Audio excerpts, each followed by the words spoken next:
Good afternoon. Last one from me today, really. And the only reason I'm doing this video is because I seen a column or an article this morning written by World Boxing News, who aren't always the most reliable source of information, it must be said. But apparently, the WBA have now announced that they would like their two champions, i.e. Andre Ward, their super champion, and Carl Froch, their regular champion, to fight. They've mandated that fight, and it needs to be made within 30 days or it's going to purse bids. Wow. Wow. Just wow. So, you mean to tell me the WBA have left Andre Ward to it through all the bullshit of the last couple of years, you know, which some of it was injury, fair enough, but a lot of it was down to his own personal bullshit and his issues with his promoter, you know, RIP Dan Goosen. Until, of course, he got bought out by Rock Nation. Now, just the timing of it's all wrong for me. Like, why?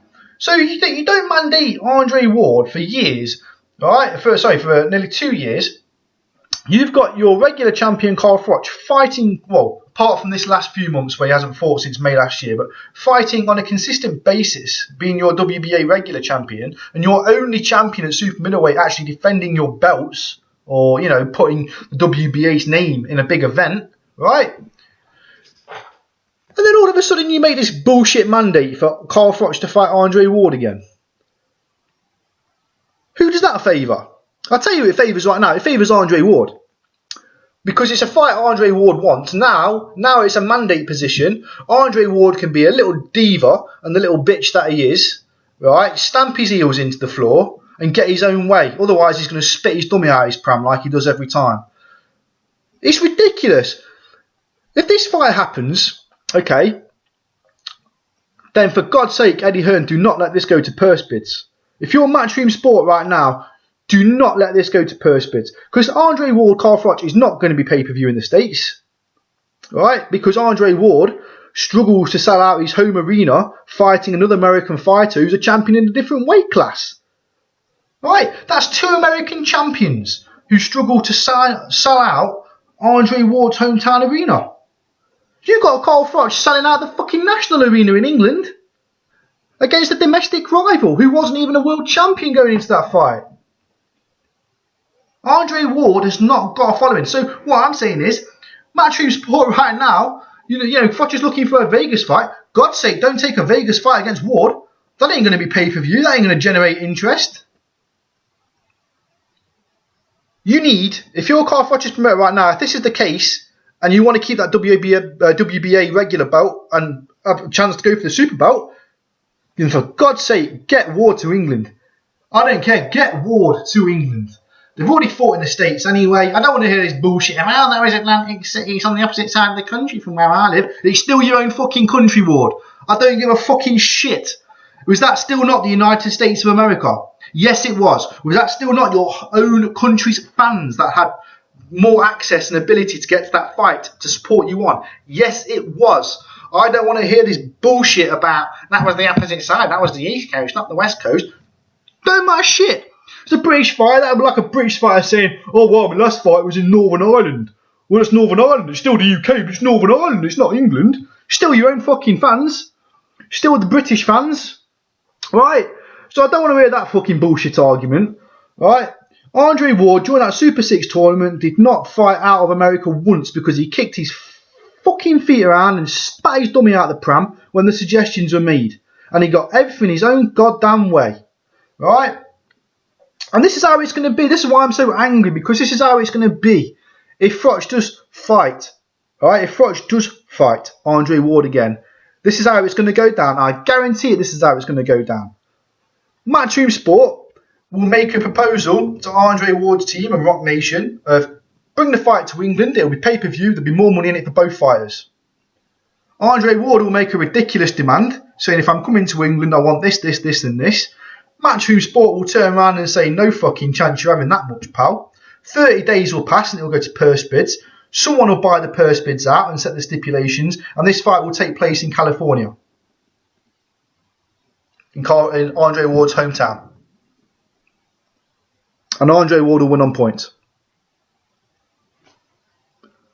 and it won't be pay-per-view. And both fighters probably won't barely make $1 million off the fight. That's how I see it happening. If this is going to happen, if this Carl Froch Andre Ward 2 fight is going to happen, it needs to be in England for so many reasons. Not just because they fought, like I say, not just because they fought in the States already, but like I say, the money's there in England, the interest is there in England, the pay-per-view will be there in England, right? And more importantly, the atmosphere in England will be there. I mean, how many times do you watch an American fight and the atmosphere is like watching paint dry? And then the one chant goes up, USA, USA, get another chant. It's the only fight chant I've ever seen or heard an American fight fan make. Right? Where's the other chants at, You can't just have one chant. It's got to be better than that. Right? And the atmosphere is dead. You may as well have a bunch of people eating prawn sandwiches in the crowd or having a picnic. There's just nothing there. This fight is not going to be a spectacle. We know it's not going to be a spectacle because we know how Andre Ward fights. We know what happened in the first fight. We know what Andre Ward will do. Andre Ward, I'm not, I had an injury in the first fight. Yeah, every fight goes into a fight of injury. I don't want to hear that shit. What was the excuse? I broke my pinky or whatever like that. Yeah, big deal. I've fought with a broken finger many a times. Don't be such a fucking puff. I still knock people out with a broken fucking finger. So don't give me that bullshit. So if there's any Ward fans out there that are saying, oh, wow, he had a little injury on his little finger in the first fight. Did he still not use his right hand in the first fight? Yes, he did. Did he still not use his speed in the first fight? Yes, he did. Did he not use his movement in the first fight? Yes, he did. Right? Did he not outclass Carl Froch for the majority of the first fight? Yes, he did. So was Ward really that badly affected by a little pinky? No, he fucking wasn't. So shut up. Right? I don't want to hear that bullshit either. Nor do I want to hear any of Carl Froch's bullshit of, didn't really have the best of training camps going into that Ward fight. Yes, you did. That was the best Carl Froch that could have possibly shown up at that night in Atlantic City. And it was the best Andre Ward that could have shown up because his hand injury wasn't affecting his performance that much. I don't care what anybody says. Look at the way he was fighting. All right. In the second fight, if it does happen, I should say, what happens, we all know what's going to happen. We know Andre Ward outboxes Carl Froch anywhere, anytime, any place. So we know Carl Froch goes into that fight with a puncher's chance. The only thing that would give me hope of a Carl Froch victory is since he last fought Ward, he did get a lot of success towards the back end of the first fight against Andre Ward. Like he started to figure Ward's rhythm out, although, of course, that was partially alongside Ward getting tired in the first fight. So you can't read an awful lot into that. Okay. We know how good Carl Froch is on rematches. He's proved that twice against Kessler and Groves. And I think in general, in the last couple of years or so since they last fought, because I personally think Carl Froch went in with the wrong game plan first time around. I thought he kind of accepted his fate the first time around that he was not going to outbox Andre Ward, and he kind of went for power. And that showed because, we all know Carl Froch is not the quickest of fighters, but fuck me, was he slower than usual against Andre Ward in Atlantic City that night. So I think they concentrated a lot in the training camps that first fight of power-driven shots, and that they would catch Andre Ward at some point with a power shot and maybe get Andre Ward out of there, which of course never happened because Andre Ward is extremely hard to hit flush. Okay, so I think this time around as well, I think in the training camp, I think it'll be more focused towards the way the Lucian Butte training camp was for Froch, in the sense of he's got to maybe sacrifice a little bit of sitting down on the power shots to get that little bit of speed there. He's never going to be as fast as Andre Ward, but he needs to be quicker than the first fight he was in the first fight, I should say. And also as well, let's not forget Andre Ward's been out of the ring for a long time. So if this fight is made and it is going to be next, then take advantage of that ring rust. If you can get the quicker punches flowing, try and make Andre Ward work a bit harder than he did in the first fight. Try and pressure him back a little bit more than you did in the first fight. There is things there for Carl Froch that he can work on and he can do. And there's things he can maybe rely on, like I say, like Ward's ring rustiness, or like the fact that Ward's had a shoulder injury twice in the last 3 years. There are things there that would indicate a positive for Carl Froch. But at the same time, Ward is class. So, anyway, I don't want this fight to happen. I think it's bullshit how the WBA have made it, although I can understand. But, You know, why have they just done it? Why couldn't they have done this a long time ago when apparently Andre Ward was saying, "No, there's no issue with my promoter.